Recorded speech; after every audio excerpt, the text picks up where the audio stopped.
Hai pendengar, terima kasih sudah mampir di channel saya. Ini kisahku, namaku Dina. Saat ini aku sedang menantikan kehadiran anak pertamaku bersama suamiku Reza. Kami sudah menikah selama 3 tahun, dan kehamilan ini adalah anugerah yang begitu kami nanti-nantikan. Setiap tendangan kecil dari dalam perutku membuatku tersenyum. Aku sudah membayangkan akan jadi ibu terbaik untuk anakku. Tapi tanpa aku tahu, kebahagiaan ini akan berubah jadi luka yang tak akan pernah sembuh. Beberapa bulan lalu, adik kandungku, Tari, datang ke kota ini karena mendapat pekerjaan baru. Ia meminta izin untuk tinggal sementara di rumah kami. Dan tentu saja aku menyambutnya dengan senang hati. Sejak kecil kami sangat dekat. Aku percaya padanya seperti aku percaya pada diriku sendiri. Aku bahkan merasa tenang, karena saat Reza sibuk bekerja, setidaknya aku punya seseorang di rumah yang bisa menemani. Tapi sejak Tari tinggal bersama, ada perubahan kecil yang tak bisa aku abaikan. Reza yang biasanya dingin dan cuek, jadi lebih sering tertawa saat berbicara dengan Tari. Mereka suka bercanda, tertawa bersama, dan kadang aku merasa seperti orang luar di rumahku sendiri. Awalnya aku anggap itu hal wajar. Mereka hanya berusaha akrab. Tapi lama-lama, ada perasaan aneh yang tidak bisa aku jelaskan. Suatu sore, saat aku pulang dari kontrol ke dokter kandungan, aku melihat sesuatu yang membuat jantungku berdegup lebih cepat. Reza dan Tari sedang memasak bersama di dapur. Tak ada yang mencurigakan secara langsung, tapi cara mereka saling pandang, tatapan itu bukan tatapan biasa antara kakak ipar dan adik.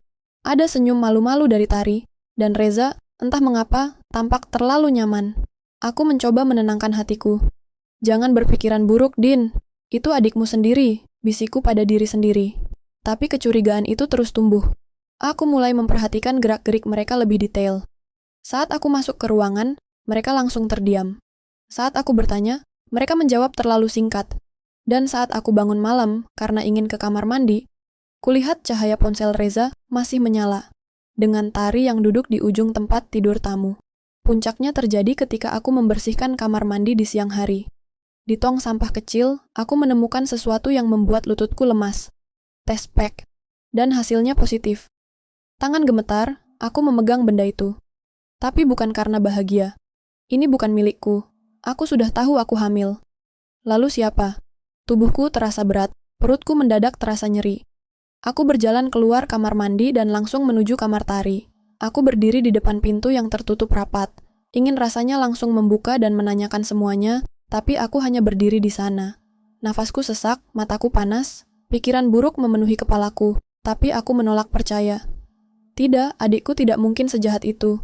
Suamiku tidak mungkin sehina itu. Tapi hatiku tahu, sesuatu sedang disembunyikan dariku, dan aku tak bisa diam lebih lama.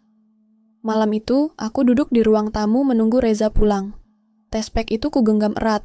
Saat Reza membuka pintu dan melihat wajahku yang pucat, dia tahu aku sudah mencium bau kebohongan yang selama ini mereka tutupi. Tapi aku tidak berbicara apapun malam itu, hanya diam, dan dalam diam itulah semuanya berubah. Aku tahu ini bukan sekadar firasat. Ini adalah awal dari kebenaran yang akan menghancurkan hidupku. Kebenaran yang akan membuatku memilih bertahan demi anakku, atau pergi demi harga diriku sendiri. Pagi harinya, suasana rumah tetap seperti biasa. Tari sibuk di dapur, menyiapkan sarapan, seolah tak terjadi apa-apa. Tapi bagiku, segalanya sudah berubah. Setiap langkahnya, setiap suaranya, terdengar seperti pisau yang mengiris. Aku menatap punggungnya dari ruang makan, memegang cangkir teh yang sudah dingin. Di dadaku, rasa kecewa dan kemarahan saling bertabrakan. "Semalam kamu tidur jam berapa?" tanyaku akhirnya, berusaha terdengar biasa. Tari menoleh sambil tersenyum. "Gak terlalu malam, Kak. Capek banget, jadi langsung tidur." Jawabannya ringan, terlalu ringan, bahkan tanpa jeda ragu. Aku mengangguk pura-pura percaya, tapi pikiranku berputar. Aku menyimpan tes pack itu di dalam laci meja rias, bukti yang masih menunggu pengakuan. Dan entah bagaimana, aku tahu, aku tidak akan mendapatkan kejujuran dari mereka berdua tanpa tekanan. Sore harinya, Reza pulang lebih awal. Ini jarang terjadi. Biasanya dia pulang malam dengan alasan lembur. Tapi kali ini, dia pulang sambil membawa makanan kesukaanku. "Kamu kelihatan lelah, Din. Makan dulu, ya. Buat kamu dan si kecil," ucapnya, menyentuh perutku dengan senyuman yang membuatku muak. "Aku nemuin tes pack di kamar mandi," ucapku datar. Dia terdiam. Senyumnya hilang. Tangannya yang tadi menyentuh perutku perlahan turun, dan pandangannya mulai gelisah. Aku cuma mau tahu, Za, kamu kenapa? Ada apa antara kamu dan Tari? Suaraku pelan, tapi penuh tekanan. Tidak ada tangisan, tidak ada teriakan, hanya ketenangan yang mengancam. Reza menarik napas dalam-dalam, lalu duduk di hadapanku. Tatapannya menunduk. Dina, aku khilaf. Hatiku seperti direnggut paksa dari tubuhku. Kata itu, khilaf, terdengar menjijikkan.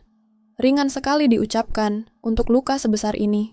Belum sempat aku membalas, suara langkah Tari terdengar dari lorong.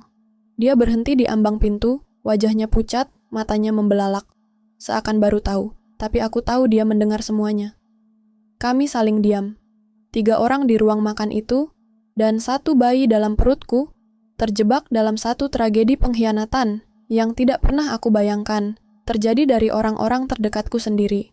Malam itu, udara di dalam rumah terasa jauh lebih dingin dari biasanya. Bukan karena cuaca, tapi karena kebenaran sudah terbuka sebagian. Tapi aku tidak bisa hanya mendengar dari Reza. Aku butuh mendengar semuanya langsung dari mulut Tari. Aku butuh penjelasan. Meskipun aku tahu tak akan ada satu pun kata yang bisa membenarkan apa yang sudah terjadi. Aku mengetuk pintu kamar Tari pelan.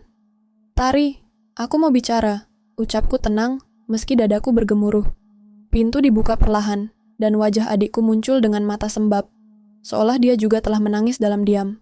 Tapi tangisnya tidak membuatku iba. Tidak kali ini. Kami duduk berhadapan di atas tempat tidurnya. Sunyi.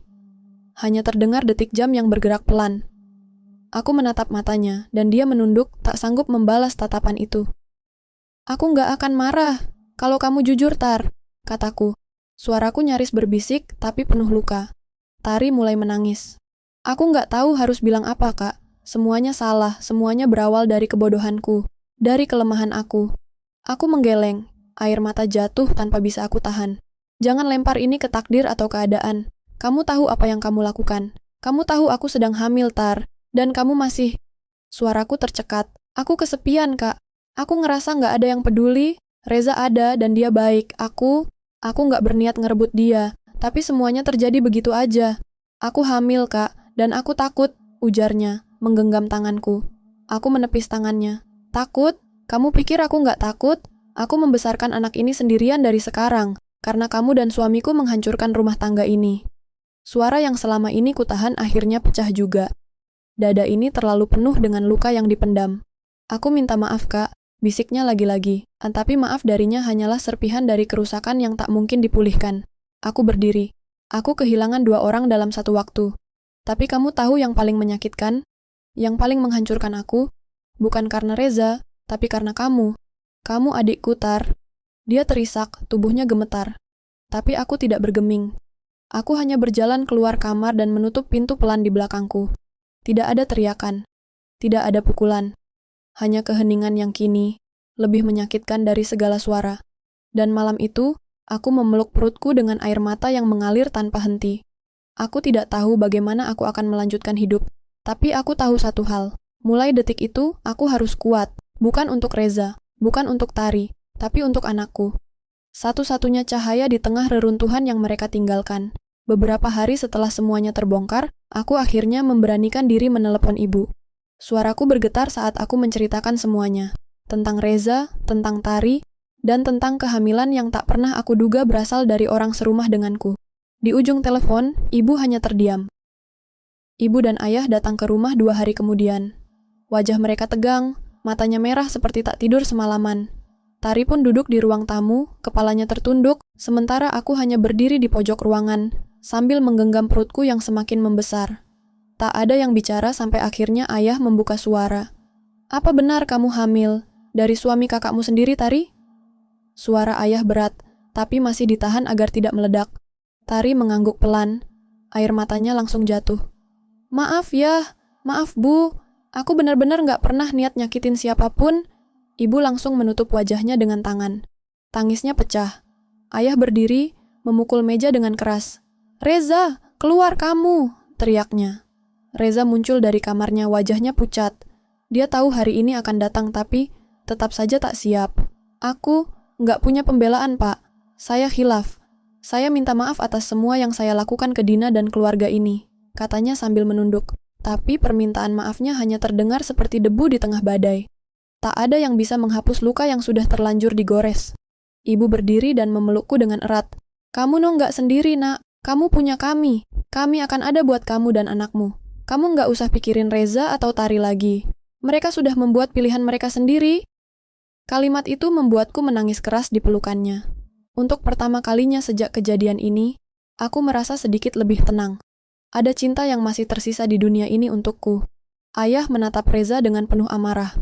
Mulai hari ini, kamu bukan bagian dari keluarga ini lagi. Jangan pernah dekati Dina ataupun anak kami. Kau sudah menghancurkan semuanya. Reza tidak menjawab. Dia hanya berdiri, menunduk, lalu perlahan berjalan keluar dari rumah. Tanpa suara, tanpa permisi. Hanya bayangan punggungnya yang semakin kecil dan hilang di balik pintu. Tari tidak ikut bicara lagi. Dia hanya menangis di sofa, dipenuhi penyesalan yang tak lagi punya tempat. Ibu tak sanggup menatapnya, dan ayah hanya berkata, "Kamu harus pergi dari sini. Kita akan bicara nanti, tapi tidak hari ini." Hari itu adalah hari di mana keluargaku pecah, tapi juga hari di mana aku berdiri lebih tegak.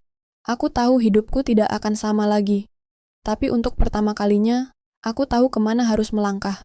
Bukan untuk memperbaiki yang rusak, tapi untuk membangun ulang. Dari puing-puing yang tersisa. Waktu berlalu. Rumah yang dulu terasa hangat kini berubah jadi ruang kosong yang penuh kenangan pahit. Reza tak pernah kembali. Tari pun sudah meninggalkan kota ini, entah kemana. Yang tersisa hanya aku, dan bayi di dalam perutku yang semakin dekat pada hari kelahiran. Setiap malam, aku berbicara padanya. Aku bilang padanya bahwa dunia ini kejam, tapi dia akan tumbuh jadi anak yang kuat. Aku memutuskan untuk pindah dari rumah itu. Terlalu banyak luka yang menempel di setiap sudut dindingnya. Dengan bantuan orang tuaku, aku menyewa rumah kecil yang cukup tenang, dekat dengan tempat bidan yang akan membantuku nanti saat proses persalinan. Rasanya berat meninggalkan semuanya, tapi lebih berat jika aku tetap tinggal dan terus tersiksa oleh bayangan masa lalu. Aku berhenti menyalahkan diriku sendiri. Dulu aku sempat berpikir, apa aku kurang perhatian? Apa karena aku sedang hamil, jadi dia mencari pelarian? Tapi tidak. Perselingkuhan bukan salah orang yang disakiti. Itu sepenuhnya pilihan mereka. Dan aku tak mau lagi menyiksa diriku dengan pertanyaan yang tak akan pernah mendapat jawaban yang menenangkan. Aku juga tidak membenci bayinya Tari. Anak itu tak berdosa, sama sepertiku. Sama seperti anakku. Yang bersalah adalah orang dewasa yang seharusnya tahu mana yang benar dan salah. Aku hanya bisa berdoa, semoga anak itu tak tumbuh dengan dosa yang bukan miliknya sendiri.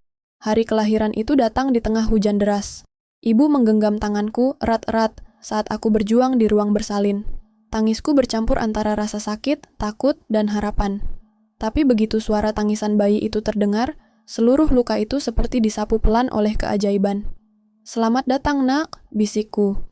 "Kamu datang dari luka, tapi kamu bukan luka. Kamu adalah cahaya." Saat aku menatap wajah mungil anakku, aku berjanji. Aku akan melindunginya sekuat tenaga. Aku akan memberinya cinta yang cukup untuk menutup kekosongan yang ditinggalkan oleh ayahnya. Aku akan jadi ibu dan ayah sekaligus. Aku akan jadi tembok yang tak akan runtuh. Beberapa minggu setelah kelahiran, Reza sempat mencoba menghubungiku. Tapi aku tak membalas. Dia kehilangan hak untuk menjadi bagian dari hidup kami. Aku tak membenci, tapi aku juga tak lupa. Aku memilih damai. Tapi damai bukan berarti memaafkan dan membiarkan segalanya kembali seperti dulu. Damai berarti, aku memilih tidak hancur. Kini, aku membesarkan anakku dengan kekuatan yang tidak pernah aku sadari aku miliki. Setiap langkah kecilnya, setiap senyumnya, adalah bukti bahwa aku berhasil bertahan. Bahwa aku tidak hancur. Bahwa dari pengkhianatan yang paling dalam, aku lahir kembali. Lebih kuat,